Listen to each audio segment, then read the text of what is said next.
Est-ce que vous avez déjà entendu le générique de Dragon Ball en allemand? Ah, ça a son style bien à lui. À l'origine, le générique il ressemblait à ça. Mais vous vous souvenez certainement beaucoup mieux de cette version-là. Dragon Ball, la quête finale.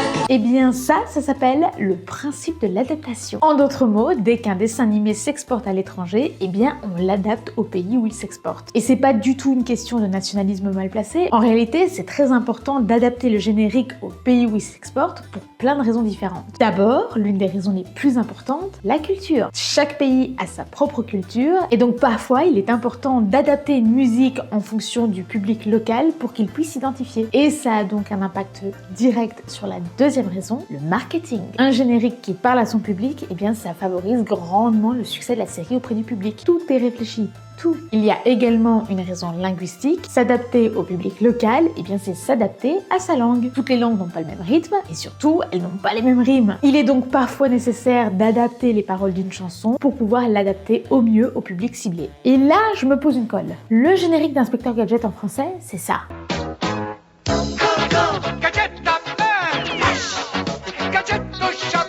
Et le générique d'origine en anglais, c'est ça.